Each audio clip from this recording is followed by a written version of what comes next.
며칠 전에 어떤 목사님의 설교를 듣게 되었습니다. 설교 제목이 낭만의 시절이 오고 있다. 낭만의 시절. 네. 그래서 이게 뭐지? 낭만의 시절이 뭐지? 라는 생각이 들었습니다. 네. 말씀을 듣기 전까지는 잘 이해가 되지 않았는데요.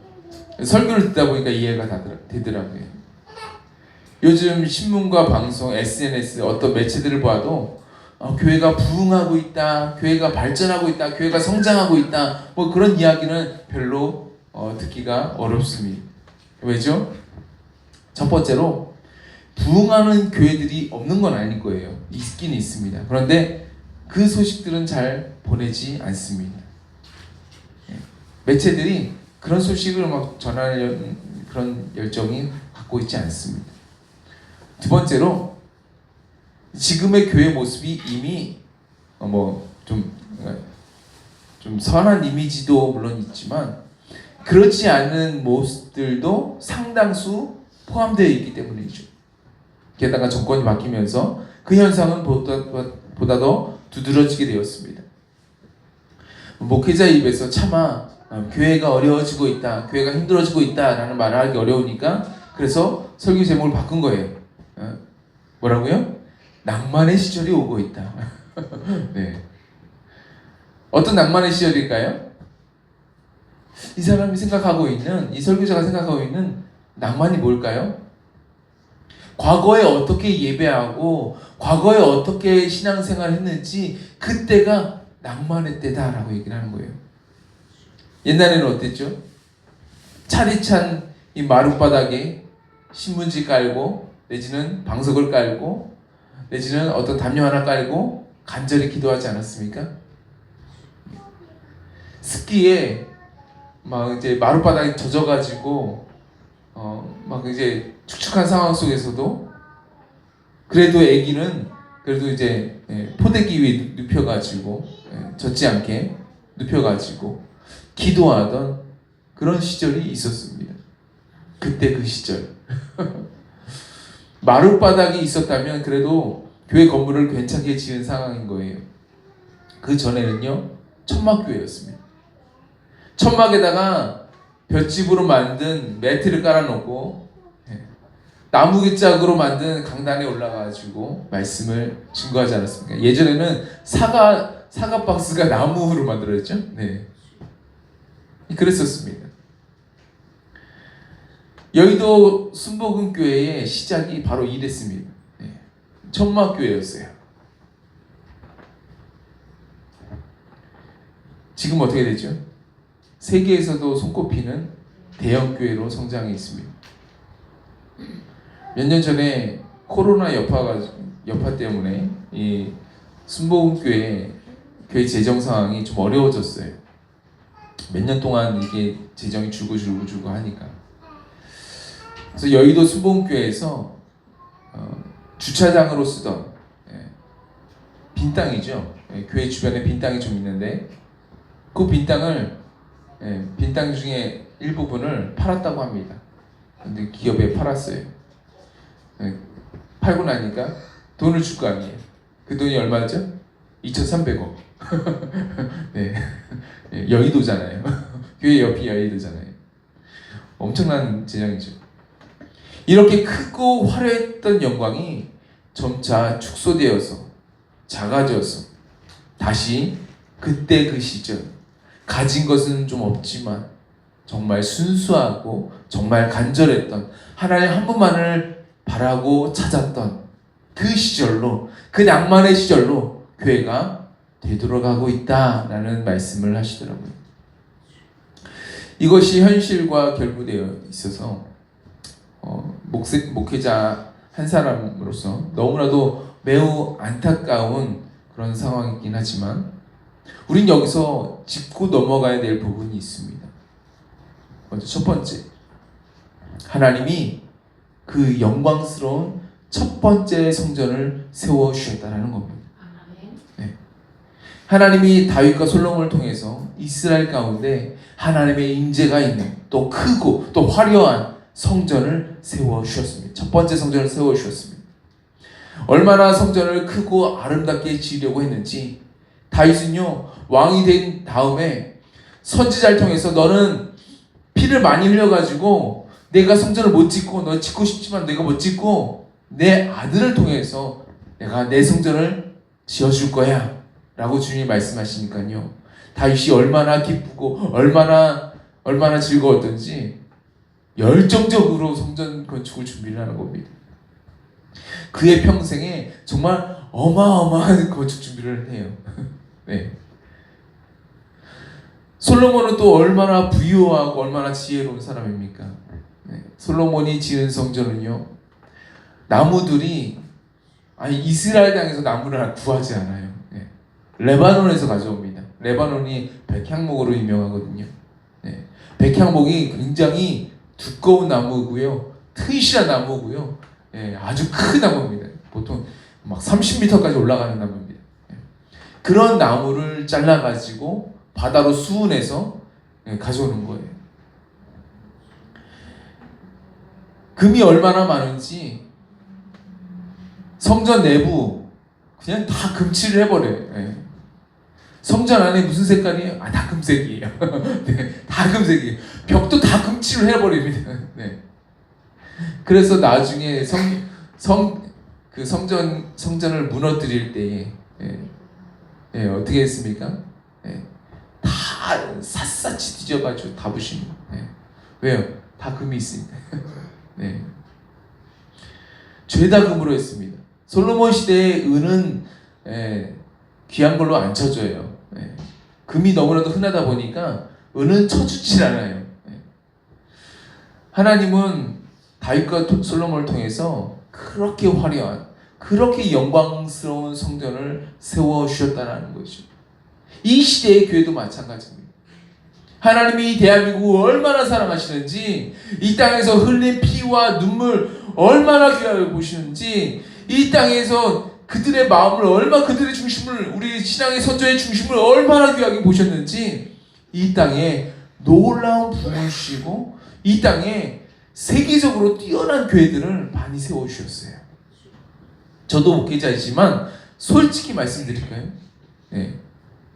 조용기 목사님 100년에 한 명 나올까 말까 한 분이십니다. 네. 정말 그런 분이에요. 김선도 목사님, 김홍도 목사님, 제가 가까이서 뵌 분이기도 하지만 매우 훌륭하신 분이십니다. 네. 감리교만 이런 분이 계시는 거예요? 아니에요. 침례교회 윤석정 목사님 또 어떤 분이세요? 네. 하루에 10시간 기도하시는 분이세요. 보통 분 아니십니다. 하영조 목사님, 옥하는 목사님, 또 어떤 분들이세요? 네. 장로교, 성결교, 교단을 통틀어 가지고요, 각 교단마다 탁월한 목회자, 탁월한 선교사, 탁월한 사역자들이 이 비슷한 시대에 엄청난 부흥과 성장을 이루면서 사역을 하셨습니다. 네. 이 대한민국이에요. 지금 그분들의 영성과 실력과 역량을 뛰어넘는 다음 세대 목회자 들어보셨습니까? 조용기 목사님 넘어섰나? 들어보셨습니까? 없어요. 기껏해야 조용기 목사님은 흉내를 내죠. 네. 흉내내는 분들께 여러 번 보셨습니다. 네, 봤습니다. 그런데요, 그분을 넘어서는 분은 없어요. 아직까지 없습니다. 가면 갈수록 그런 분들을 찾기가 더 어려워질 겁니다. 그분들은 하나님이 부어주신 부흥의 세대의 부흥의 주역들이었습니다. 목회자뿐인가요? 어딜 가나 각 교회마다 뛰어난 장로님들 다 계시더라고요. 제가 가보니까요, 뛰어난 장로님 다 계셨습니다. 부흥한 교회는요, 꼭 탁월한 목회자뿐만 아니라 탁월한 장로님들, 탁월한 평신도들이 계셔가지고 잘 드러나진 않지만 이름도 없이 빛도 없이 살아가고 있지만 그분들의 헌신과 기도와 눈물 없이는 교회가 결코 세워지지 않고 교회가 결코 돌아가지 않는 이분들 또한 부흥의 주역들이었습니다. 하나님이 한국교회 가운데 탁월한 목회자와 탁월한 평신도 사역자들을 세워주셔가지고 한국교회의 역사상 가장 빛나는 부흥의 시대를 경험하게 하셨습니다. 우리는 이 역사를요, 이 부흥의 역사를요 결코 폄하해서는 안 돼요.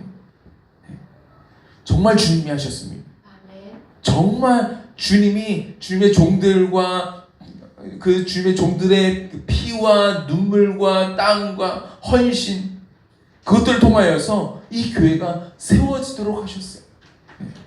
어느 교회들마다 땀과 눈물과 헌신이 없는데 세워진 교회 없습니다. 하나도 없습니다. 단 하나도 없습니다. 교회는요 반드시 피와 땀과 눈물이 있어요. 제가 여러 교회들을 다녀보았지만 교회마다 눈물 없이 들을 수 없는 스토리가 있습니다. 스토리가 있어요. 부흥된 교회 중에 아무런 헌신과 아무런 노력 없이 거저 세워진 교회 제가 본 적이 없습니다. 하나도 본 적이 없습니다. 용문산 기도원에 올라가 보면 김천에 있죠. 지금도 수백 명이 들어가서 예배할 수 있는 그런 교회 예배당을 지어놨습니다. 그 예배당 가보니까요 앞에 팻말이 있어요. 그 옛날 학생들이 직접 손으로 날라가지고 돌을 날라가지고 교회를 세웠어요. 수백 명 들어가는 예배당을 학생들이 직접 돌을 날라가지고 세웠어요. 그래서 돌을 날다 보니까 다치기도 하고 상하기도 하고 피도 많이 흘립니다. 정말 피와 땀이 서려 있는 그런 예배당이 되는 거죠. 그 정성을 기록하려고 예배당 앞에 있는 팻말에 그 사실을 기록해 놓았습니다. 교회는 하나님이 첫 번째 예배당을 세우십니다. 두 번째로 우리가 짚고 넘어가야 될 사실은요, 하나님은요 자신이 공을 들여서 세운 성전이라 할지라도 그 성전에 죄악이 관영을 할 때에 주님은 무너뜨리십니다. 무너뜨리세요. 솔로몬 성전은 아까도 말씀드렸듯이 하나님의 임재가 있었고요, 크고 위엄 있었고 아주 화려했습니다. 안에 내부가 다 금칠이라고 말씀드렸어요. 모든 기구는 다 금이었습니다. 금이 안 들어간 거는 없어요. 다 금이 들어갔습니다. 아주 화려했습니다. 정말 주님이 이스라엘을 사랑하시고 정말 주님이 다윗과 솔로몬을 사랑하셨구나 라는 생각이 들 정도입니다. 그런데 그 성전의 마지막은 성경의 표현을 그대로 이야기하면 주님이 그 성전을 냈다 집어 던지셨습니다. 집어 던져버렸어요. 왜죠? 그 사실이 구약 성경에 누차 강조해서 나와요. 성전만 아름다우면 뭐합니까? 성전에서 예배하는 사람들이 성전만큼이나 그 영성이, 그 마음이 아주 순수하고 진실하고 신령하고 거룩해야 되잖아요. 그런데 안 그런 거예요. 안 그런 거예요. 회개해라 회개해라 주님이 누차 말씀하시는데도 불구하고 돌이키질 않아요. 돌이키기는커녕 더 심한 죄악으로 점점 더 빠져들어가는 겁니다. 우상 숭배를 하는데 이제는 뭐 산과 들과 막 마을 어디 뭐 집에서 뭐 여러 군데에서 하다가 이제는 어디서 해요? 심지어 그 거룩하다고 하는 하나님의 임재가 있는 그 성전에서 하는 겁니다. 우상 숭배를. 누가요?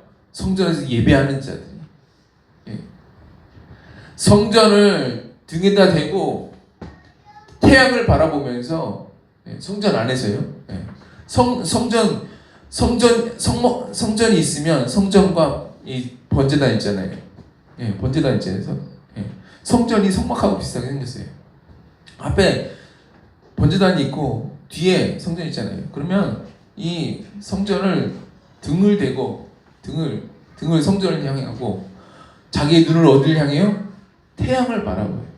지금 뭘 섬기는 거죠? 태양신을 숭배하는 겁니다.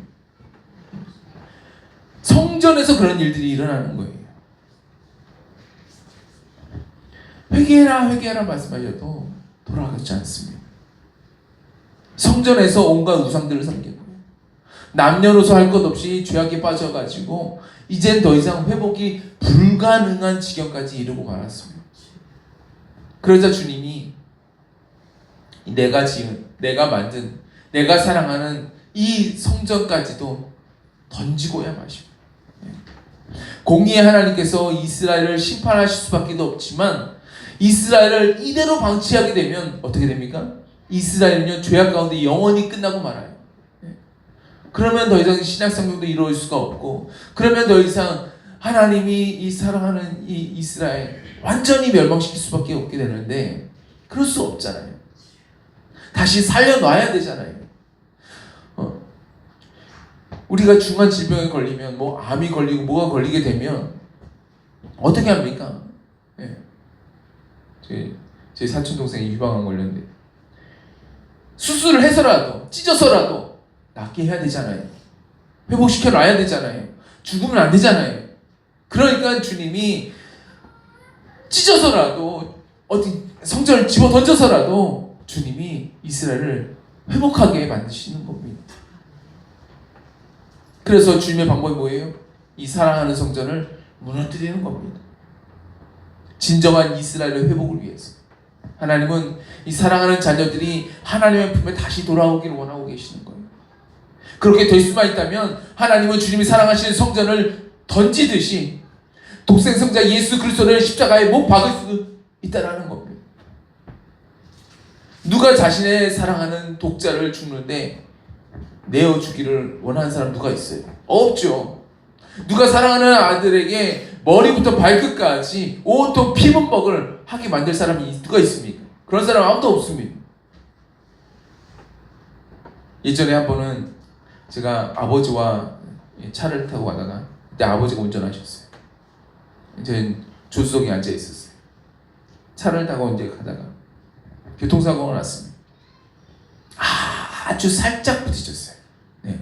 공사 중이어가지고 두 차로가 한 차로로 움직이는데 서로가 앞에 가려고 신경전 벌이다가 살짝 닿습니다.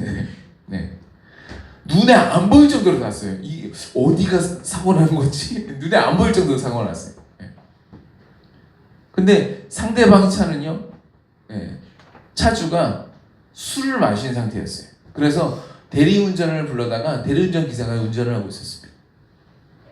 근데 사고가 나자마자 이 술에 취한 차주가 이제 내리다 보니까 술에 취하니까 이제 뭐 배는 게 없잖아요. 네.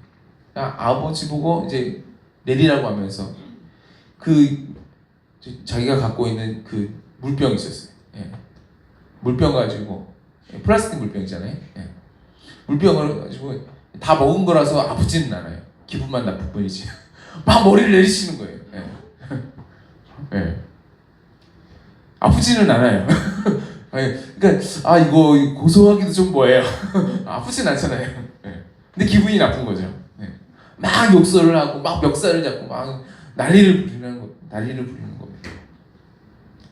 그 모습을 차에서 보던 제가 어찌나 화가 났는지, 제가 정말 그때처럼 화가 날 때가 별로 없었을 것 같아요. 분노가 막 차오르는 막 내리는데 어느새 경찰이 와버린 거예요.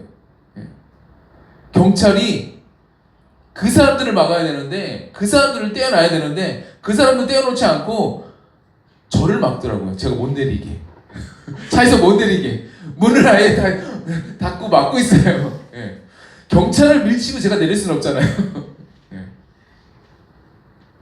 제가 그다지 뭐 효자는 아니지만 아버지가 막고 있는 모습을 그냥 보고만 있기가 어렵더라고요.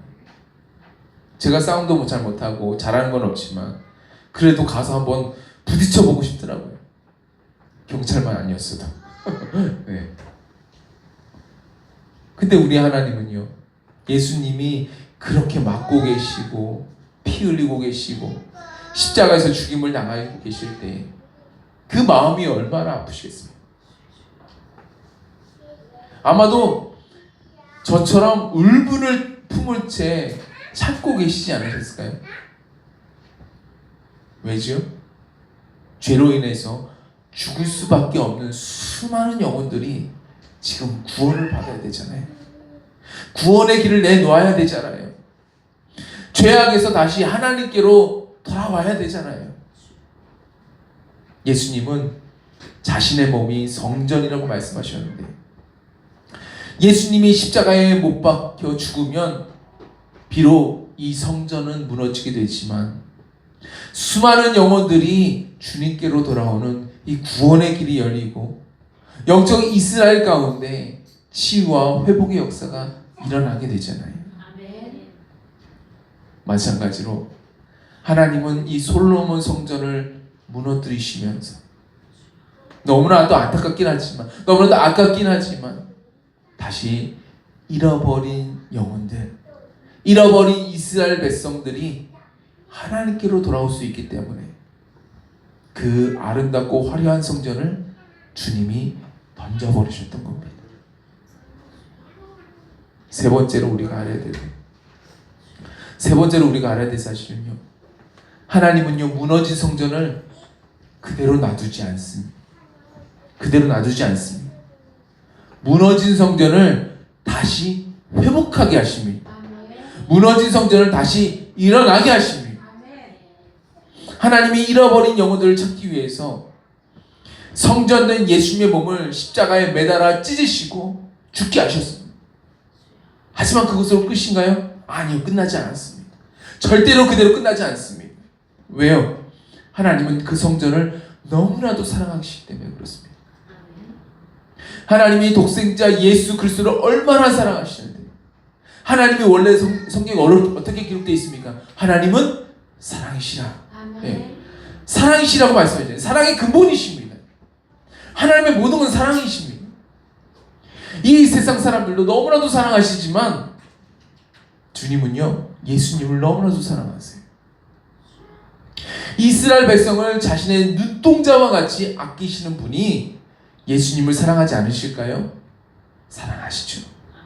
지극히 사랑하십니다. 따라서 이대로 죽은 채로 이대로 놔둘 수가 없는 거예요. 미워서 죽게 한 게 아니라 영혼을 구원하기 위해서 죽으셨기 때문에 영혼들이 이제 돌아올 길이 이제 열리게 됐다면 이제는 그 몸을 다시 살려야 되는 거예요. 그래서 하나님은 부활의 첫 열매로 예수님을 하여금 다시 새 생명을 얻게 하시지 않습니까? 부활의 영광에 참여하게 하지 않습니까? 마찬가지로요.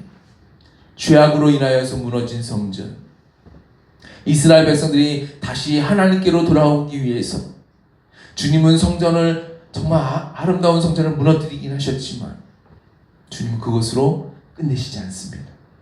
다시 새로운 성전을 건축하게 만드세요. 이스라엘이 완전히 멸망당하기 전에 BC, 그러니까 비포 크라이스트죠.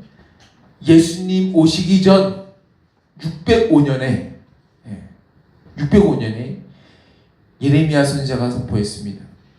70년이 차면 이스라엘, 여기 지금 포로로 끌려온 이 이스라엘 백성들 다시 약속의 땅, 다시 가나안 땅, 다시 고향 땅으로 돌아가게 될 거야. 70년 차면 이라고 예언을 했어요. 그리고 난 다음에 정말 70년이 거의 다 찰 즈음에 BC 538년에 고레스 왕이 바벨론을 정복한 이후에 이렇게 선포를 합니다. 제가 읽어드릴게요. 바사의 고레스 왕 원년에 여호와께서 예레미야 입으로 하신 말씀을 이루시려고 여호와께서 바사의 고레스 왕의 마음을 감동시키심에 그가 온 나라에 공포도 하고 조소도 내려 이르되 바사 왕 고레스가 이같이 말하노니 하늘의 신 여호와께서 세상 만국을 내게 주셨고 나에게 명령하여 유다 예루살렘에 성전을 건축하라 하셨나니 너희 중에 그의 백성된 자는 다 올라갈지어다. 너희 하나님 여호와께서 함께 하시기를 원하노라 하였더라. 이 조서가 온 나라 가운데 퍼지는 거예요. 페르시아죠. 페르시아에 쫙 퍼지게 되는 거예요. 그러니까 한 해 뒤 537년에 1차로 4,000명의 유대인 포로들이 스룹바벨의 인도하에 예루살렘으로 돌아오는 겁니다. 고레스 왕의 조서대로 예루살렘에 뭐 하게 돼요? 성전을 건축하게 되는 겁니다. 하나님이 고레스 왕의 길을 인도하시고 마음에 감동을 주셔서 바사, 그러니까 페르시아 온 나라에 조서를 내려서 이스라엘 백성들은 가서 예루살렘을 올라가서 성전을 건축하라 라고 분명히 선포를 합니다. 왜 이런 일이 일어났을까요? 주님이 무너뜨리셨던 그 성전을 다시 회복하기를 원하시기 때문에 그렇습니다. 예. 다시 이렇게 세우기를 원하세요. 그래서 오늘 학개서에 나타난 말씀과 일들이 일어나게 되는 겁니다. 주님의 마음에 성전 건축에 대한 마음이 없으셨다면 이스라엘 백성들은 건축하지도 않았을 거예요. 성전 건축하는 게 쉬운 일 같아 보입니까? 쉬운 일이 아니에요. 설사 건축하고 싶다 할지라도 환경이 따라주지 못합니다. 그런데 우리 주님이 성전 건축을 원하고 계시니까 고레스 왕도 선포했지만 학개 선지자의 입에서 예언이 선포되어지는 것이고요. 정치, 경제 모든 면에서 성전이 건축되도록 주님이 역사하고 계시는 겁니다. 주님이 이스라엘 백성들 향해서 무엇을 원하실까요? 주님과 동일한 마음을 품기를 원하세요. 이스라엘 백성들이 주님의 손과 발이 되어서 주님이 원하시는 성전 건축을 온전히 이루도록 주님 원하고 계십니다. 학개 선지자는 학개서를 통해서 4번의 예언의 말씀을 선포하셨는데요. 첫 번째 예언이 무슨 말씀입니까? 너희 행위를 살피라는 거예요. 너희 행위를 살펴라. 하나님은 성전 건축을 지금 원하고 있는데 그래서 내가 무너졌던 그 성전 내가 지금 다시 살리고자 하는데 너희는 지금 어떤 행위를 갖고 있느냐? 너희는 어려움이 있다고 해서 너희는 방해가 있다고 해서 성전 건축에 대한 비전과 성전 건축에 대한 마음까지도 모두 다 내려놨습니다. 이스라엘 백성은 다 내려놨어요. 실제로요. 성전 건축을 시작하고 나서 이제 고레스 왕이 선포했잖아요. 그래서 이제 1년 뒤에 올라갔잖아요. 538년에 선포하고 537년에 올라갔습니다. 그래서 586년에 도착을 하고 535년에 이제 시작을 하는 거예요. 성전 건축을 시작을 했어요. 그런데 왕이 바뀌어버렸어요. 고레스 왕에서 갑자기 왕이 바뀌어버렸습니다. 아닥사스다 왕, 성경에는 그렇게 써있죠. 세계사에서는 캄비세스 2세라고 이제 나오는데요. 바뀌었어요. 왕이 바뀌니까 갑자기 근처에 있는 사마리아 사람들인데 근처에 있는 사람들이 갑자기 고소를 하게 됩니다. 뭐라고 고소합니까? 룸이라는 사람하고 서기관 심세가 있는데 이 사람들이 악의적으로 고소를 합니다. 이스라엘 백성들이 성전을 이렇게 건축하게 되잖아요. 그러면 그들이 당연히 다시는 왕에게 세금을 바치지 않을 겁니다. 왕에게 금전적으로 손해가 발생하게 될 거고 또 강 서편의 땅이 이제는 없어지는 결과가 일어나게 될 거다라고 고소를 하는 거예요. 아닥사스다 왕이 그 말을 듣고 난 다음에 이거 뭔 소리야? 그래, 성전 건축하지 마. 성전 건축을 중단시켜버리는 거예요. 왕이 성전 건축이 안 된다고 하니까 그래? 그럼 우리가 질 수가 없지? 그러면 뭐 하지 말자 하고 손을 놨어요. 얼마 동안 손을 놨을까요? 16년 동안 손을 놓은 거예요. 성전 건축을 하지 않고 그냥 내려놓은 겁니다. 성전은 여전히 황폐한데 이스라엘 백성들은 자기네 집을 잘 멋지게 잘 지어놓고 포도원도 만들어놓고 다 만들어놓고 잘 먹고 잘 살기 바쁜 거예요. 근데 이상하죠? 성전 건축이 안 되니까 성전이 여전히 황폐하고 있으니까요. 이스라엘 백성들이 열심히 만들어놓고 잘 먹고 잘 살려고 노력을 했는데 오히려 잘 먹고 잘 살지 못하더라는 겁니다. 학개 1장 6절 말씀입니다.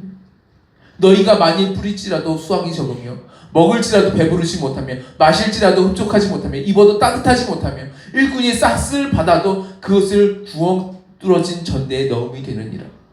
뭔 말이에요? 뿌려도 수확을 못해요. 먹어도 배부르지 못해. 마셔도 뭐 해갈이 안 돼요. 입어도 따뜻하지 못해요. 일꾼이 돈을 받았는데 1억 원한테 돈을 받았는데 그게 마치 구멍 뚫어진 전대. 그러니까 주머니에 구멍 나가지고 동전이 다 술술술술 나가는 것처럼 그렇게 돈이 다 없어지는 거예요. 하나님의 백성이 하나님의 마음과 하나님이 원하시는 방향과 정반대의 길로 나가게 되면요, 바로 이런 일이 벌어지게 되는 겁니다. 문제가 발생하는 거예요. 고난을 당합니다. 예. 주님을 위한 고난이 아니에요. 고난을 겪습니다. 형통하지 못합니다. 그래서 우리는요, 하나님이 이 시즌에 우리에게 원하시는 방향과 정확하게 일치하는 방향으로 우리도 나아가야 되는 겁니다. 하나님이 이 시대에 무엇을 원하십니까? 지금 대한민국의 부흥의 시대가 저물어가고 있다라고 선포되어지고 있는 이 시대에, 저와 여러분 모두가 다 알고 있는 이 시대에, 그럼 우리가 뭘 해야 됩니까? 왜 이 땅 가운데 부흥의 시대가 저물고 있는지, 어디서부터 그것이 떨어졌는지 우리가 먼저 회개하고 돌이켜야 되지 않겠습니까? 스룹바벨처럼, 여호수아처럼 성전을 다시 세우고 치유와 회복의 역사를 이루어서 이 대한민국의 새 시대, 영적 대부흥의 시대를 다시 한번 이루도록 우리가 다시 한번 새 부흥으로 도약하도록 우리가 일어나고 우리가 나아가야 되지 않겠습니까? 우리는 이 방향과 정확하게 일치되어 나아가야 될 줄 믿습니다. 하나님이 이 땅에 주신 영광스러운 부흥의 첫 시대, 첫 성전이 지금 무너져 가고 있는 이때입니다. 지금 정권이 친북 친중 정권이에요. 그래서 중국에서 일어날 일들이 우리 이 땅에도 동일하게 일어날 수가 있습니다. 중국에서 어떤 일이 일어났죠? 중국에는요, 제가 선교사님들도 많이 이제 이야기도 많이 들었는데, 중국인요 대부분의 선교사들을 추방해버렸습니다. 추방해버렸어요. 너네 나라로 돌아가 해가지고 돌아버렸습니다. 하던 일 다 멈추고 돌아갈 수밖에 없었습니다. 또 중국은요, 교회 건물에 높이 이제 십자가를 세우잖아요. 교회면 당연히 교회 십자가를 세우잖아요. 근데 그걸 어떻게 하는 줄 아십니까? 집게차를 가져와가지고요, 집게차 아시죠? 집게차를 가져와가지고요, 십자가를 그대로 딱 집어가지고 뜯어버렸어요. 한두 교회가 그렇게 되는 게 아니에요. 집게차로 그냥 뜯어버렸다니까요, 십자가를. 십자가만 딱 뜯어버렸어요. 지하교회들은요, 어차피 지하교회이기 때문에 십자가도 없어요. 건물도 없어요. 집안에나 있겠지, 뭐 바깥에는 없었어요. 십자가를 뜯어간 교회가 어느 교회냐면 삼자교회들이에요, 대부분이. 중국 정부의 허가를 받고 교회 건물과 십자가를 세웠거든요. 허가 받으려면 뭐를 해야 하는지 아세요? 여기다 시진핑 사진 걸어놔야 되는 거예요. 그리고 설교도 자기 마음대로 함부로 할 수 없어요. 중국 정부가 이야기하는 것들 해야 돼요. 그래도 십자가는 세우고 싶어서 삼자교회를 만든 거예요. 건물도 세우고 십자가 달아놓은 거예요. 그런데 나중에 중국에서 그 십자가마저도 그냥 뜯어가 버린 겁니다. 우리나라도 앞으로 어떻게 될지 모릅니다. 성전이 무너지고 성전이 점점 황폐화되고 가고 있는 이 시대에, 나만 잘 살면 되지, 나만 돈 잘 벌면 되지, 나만 완벽한 집에 거주하면 되지, 내 지갑이 두터지면 되지. 원화가 어려워? 요즘엔 환율이 너무 안 좋잖아요. 원화가 어려워? 그럼 나만 달러만 갖고 있으면 됐지. 내 사업, 내 직장, 나와 관계된 일들만 잘 되면 됐지 라고 생각이 된다면요, 그러면 주님이 그런 우리네의 삶을 기뻐하실까요? 우리에게 복을 내리실까요? 오늘 우리는 우리가 걷고 있는 이 길 한번 확인해 보아야 됩니다. 내가 걷고 있는 이 길이 정말 주님이 원하시는 길인지, 아니면 주님의 마음과는 전혀 상관없는 길인지, 내가 걷고 싶은 길인지. 만약 우리의 길이 주님이 기뻐하시지 않는 길이라 한다면 주님이 우리의 삶에 한계를 내주실 수 있습니다. 이상하게 안 돼요. 이상하게 막혀요. 이상하게 꼬여요. 이상하게 문제가 일어나는 역사들이 일어나게 되는 겁니다. 반대로 우리가 주님이 원하시는 길로 나아가게 된다면요, 주님은 우리가 정말 내가 생각할 수 없는 일들을, 내가 경험할 수 없는 일들, 내가 계획하지 못했던 일들이, 놀라운 일들이 우리 삶 가운데 부어질 수가 있는 거예요. 학기서 2장 5절부터 9절까지 말씀 보니까요, 너희가 애굽에서 나올 때에 내가 너희와 언약한 말과 나의 영이 계속하여 너희 가운데에 머물러 있나니 너희는 두려워하지 말지어다. 만군의 여호와가 이같이 말하노라. 조금 있으면 내가 하늘과 땅과 바다와 육지를 진동시킬 것이요 또한 모든 나라를 진동시킬 것이며 모든 나라의 보배가 이르리니 내가 이 성전에 영광이 충만하게 하리라. 만군의 여호와의 말이니라. 은도 내 것이요 금도 내 것이니라. 만군의 여호와의 말이니라. 이 성전의 낮은 영광이 이전 영광보다 크리라. 만군의 여호와의 말이니라. 내가 이곳에 평강을 주리라. 만군의 여호와의 말이니라. 주님의 마음이, 주님의 계획과 뜻이, 주님의 그 의중이 무너져버린 이 성전을 다시 건축하고 다시 회복하는 것이라면 그 일을 위해서 주님은요 바꾸십니다. 정치를 흔드시고 경제를 흔드시고 사회를 흔드시고 그 모든 영역 가운데 진동을 일으키십니다. 그래서 필요한 재정을 부으시고 이 성전을 다시 귀하게 만드실 겁니다. 역사적으로 지금 이 학기 선자가 말했던 그 놀라운 일들이요 정말 일어났습니다. 정말 일어나게 됐어요. 왕의 내탕고에서 성전에 필요한 모든 재물을 다 공급하는 역사가 일어났습니다. 은도 내 것이요 금도 내 것이요, 이 말들이 그대로 이루어졌다니까요. 놀라운 일들이 일어나는 겁니다. 우리도 마찬가지예요. 우리도 주님께서 이 성전을 다시 귀하게 만드시려고 하시는데, 다시 이 대한민국 땅 가운데 다시 부흥의 새 시대를 주시려고 하시는데, 우리도 그 일에 쓰임 받아야죠. 그렇다면 우리가 주님께서 놀라운 은혜로 우리 삶 가운데 부어주시지 않겠습니까? 그렇기 때문에 우리는 주님의 뜻에 다시 정렬되어야 됩니다. 주님께서 이제 부흥의 첫 시대를 이제 마감하면서 이제 다음 단계의 부흥의 새 시대를 주시겠구나. 이것을 위해서 우리가 헌신하고 노력해야 되겠다. 주님이 나아가고자 하는 방향에 우리가 온전히 정렬된다면 주님은 우리의 삶을 기적으로, 은혜로, 평안으로 채워주실 것입니다. 만군의 여호와의 말이니라. 그 한없는 은혜 가운데 거하시는 저와 여러분 되시길 주님으로 축복합니다. 오늘 말씀을 준비하면서요, 제 가운데 자꾸만 이 단어가 자꾸만 들어와요. 자꾸만 들어와요. 무슨 단어냐면요, 학기서 1장에 있는 단어입니다. 핫바이트 우베누. 저희가 이 교회와 또 집에서 이제 기도를 합니다. 우리 아이들에게는 20분, 금요일엔 30분 그렇게 기도를 시키지만 저희는 뭐 더 하죠.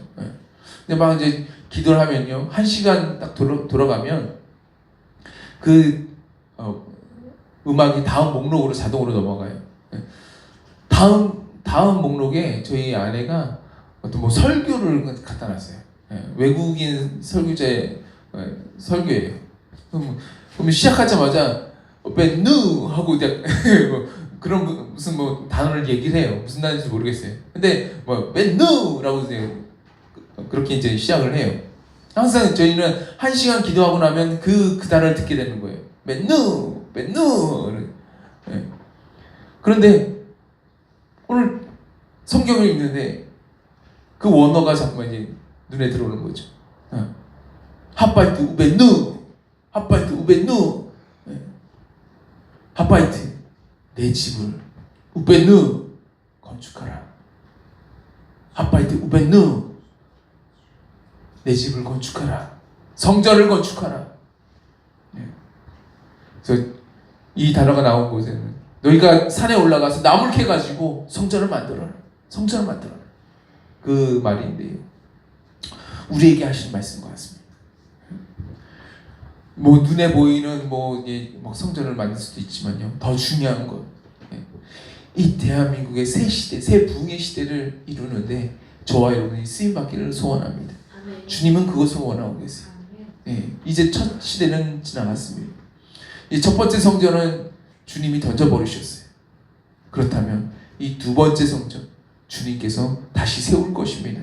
저와 여러분이 그 귀한 사명에 쓰임 받으시는 복의 통로가 되시길 주님의 이름으로 축복합니다.